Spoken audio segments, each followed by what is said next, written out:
Le dimanche 13 mai prochain, la communauté Saint-Martin, avenue de la Libération à Poitiers, sera en fête pour célébrer les 60 ans du chantier de construction de son église. Enfin, plus exactement 62 ans, parce que l'inauguration eut lieu le 18 mai 1950. Et ce fut une église construite entièrement par les paroissiens eux-mêmes. Alors pour évoquer ce vaste chantier, je suis venu trouver le prêtre de l'époque, le père Paul Bressolette, maintenant à la maison de retraite Joseph Rosier.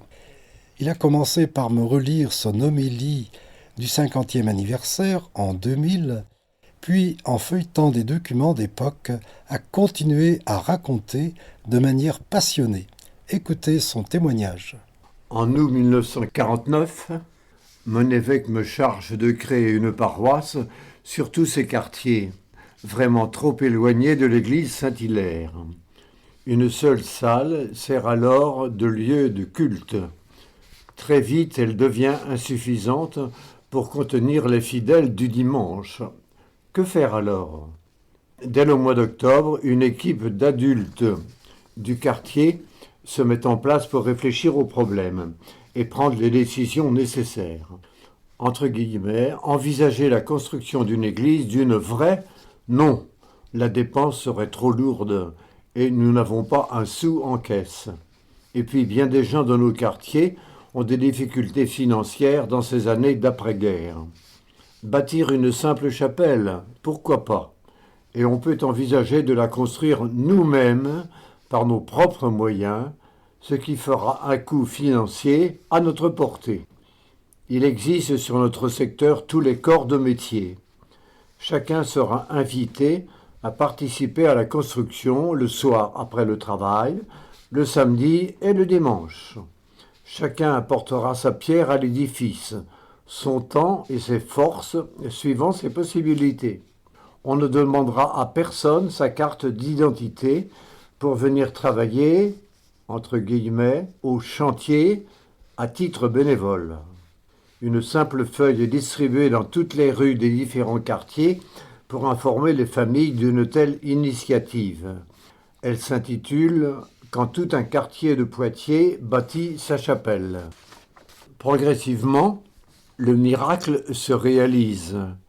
Disons, l'entreprise audacieuse se met en route. Très vite, des jeunes et des hommes de toutes professions et de toutes conditions sociales viennent travailler au chantier. Travailler, c'est-à-dire faire les fondations, abattre des arbres et des murs, fabriquer à la main avec un simple moule 3000 parpaings le soir dans la salle pendant des semaines et des semaines, extraire du sable à la carrière et tant d'autres travaux nécessaires à la construction et à la finition. Des ouvriers du bâtiment sont présents parmi les autres pour aider et conseiller les moins compétents. Au total, nous pourrons compter plus de 200 travailleurs du chantier, entre guillemets, tous bénévoles. Il faudrait, pour décrire l'atmosphère d'entraide, de bonne humeur et de fraternité vécue sur ce chantier pendant ces mois d'hiver et de printemps, sans oublier les gestes, souvent anonymes, des femmes qui apportaient boissons, cigarettes, gâteaux aux travailleurs du soir. Le premier coup de pioche est donné fin octobre. La pose et la bénédiction de la première pierre, un parpaing, par Monseigneur Vion, un samedi 2 décembre. Et l'inauguration de l'église construite par nos mains, le jeudi 18 mai 1950, jour de la fête de l'Ascension. Pendant ce temps, le financement suit les travaux du chantier. Les offrandes affluent, souvent modestes, toujours dans l'anonymat des donateurs.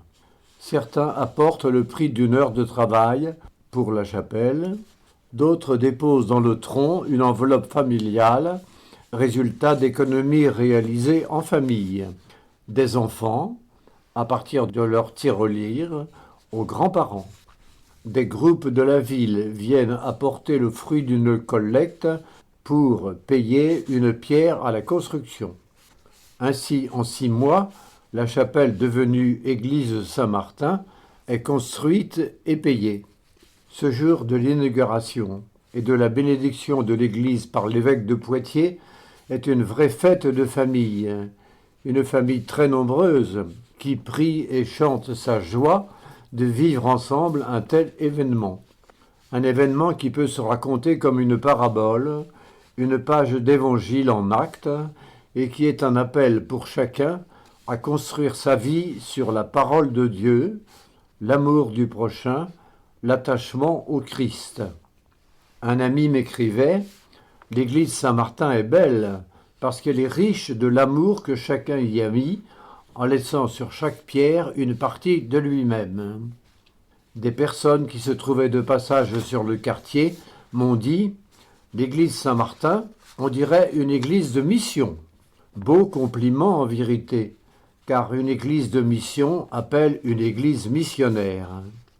En cette année 1950, des prêtres ont choisi la croix de l'église Saint-Martin comme image de leur ordination avec cette devise « Par la croix vers la lumière ».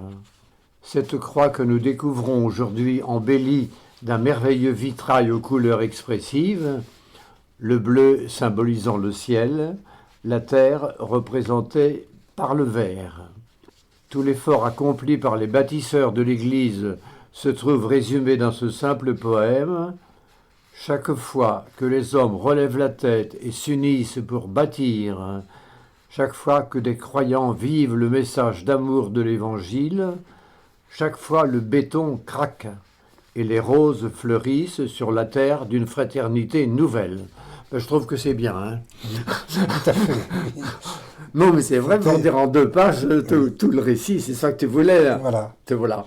Mais tu étais tout jeune prêtre à l'époque. Oui, exactement. Quand je suis arrivé, c'était en 1949 et j'avais 29 ans.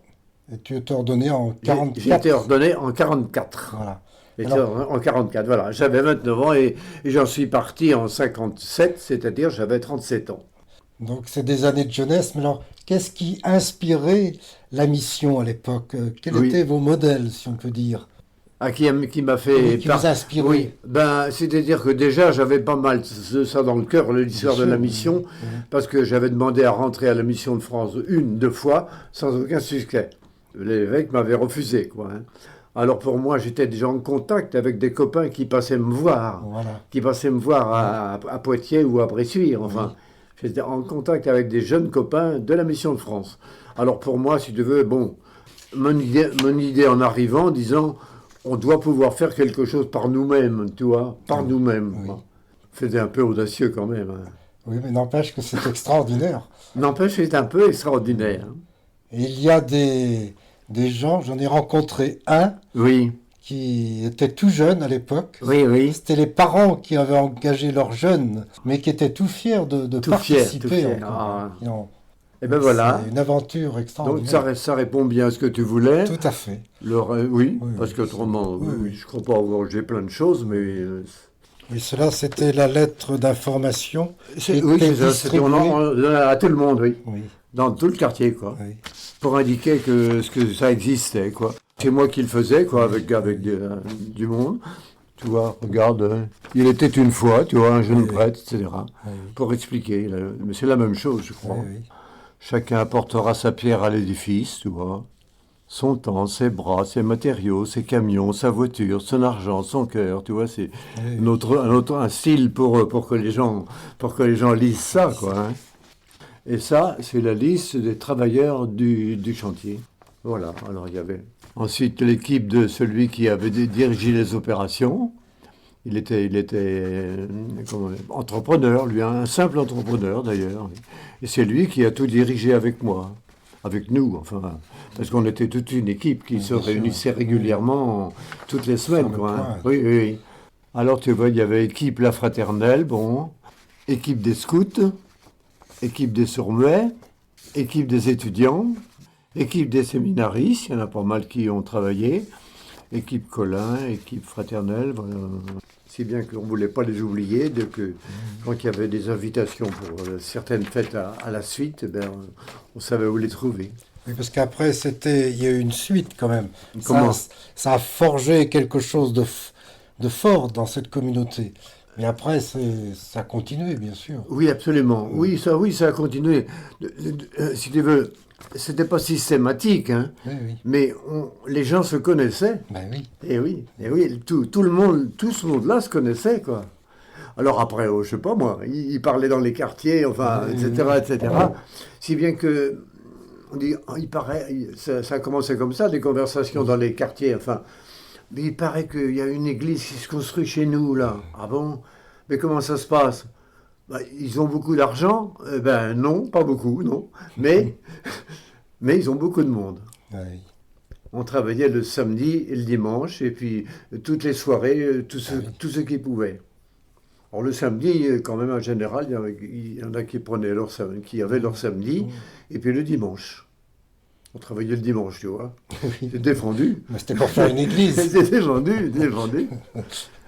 Puisque tu parles de construction, effectivement, moi j'ai toujours habité ce qu'on appelait le 118 avenue de la Libération, Oui. mais je n'ai pas fait construire le haut, après. presbytère. Ah, C'est oui. après. Oui. Ah ben on avait déjà assez peiné pour faire tout ça. On a dit, mollo, je reste avenue de la Libération. On a appelé ça, tout le monde appelait ça le 118, tu sais. Ah oui. C'était le numéro de... Oui. Alors il dit, où est-ce qu'on va te trouver? Ben, au 118. Ah ben au 118, oui. D'accord. C'était comme ça, tout était comme ça, quoi. Oui. Puis alors après, ce qui a aidé aussi beaucoup quand même, c'est la présence de Bernard Baudry, un Châtillonnais. On se connaissait depuis toujours, quoi, bien sûr. Et Bernard Baudry était un type extrêmement populaire, quoi. Beaucoup plus populaire que moi, naturellement, quoi. Ah oui, extrêmement.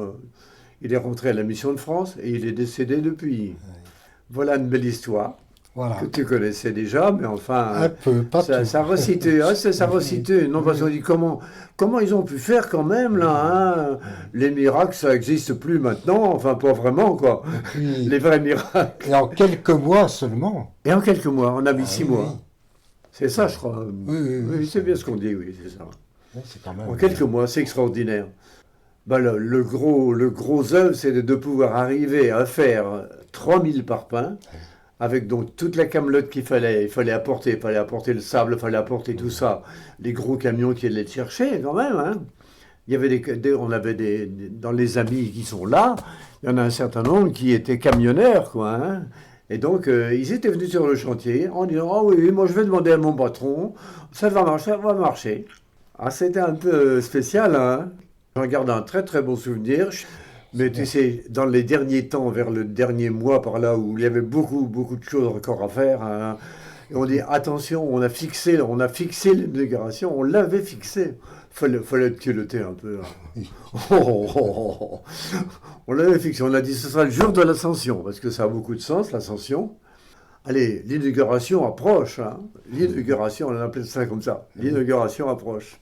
Puis c'est le Père Vian qui est venu nous bénir, notre église. Bah écoute, voilà. Très bon, merci.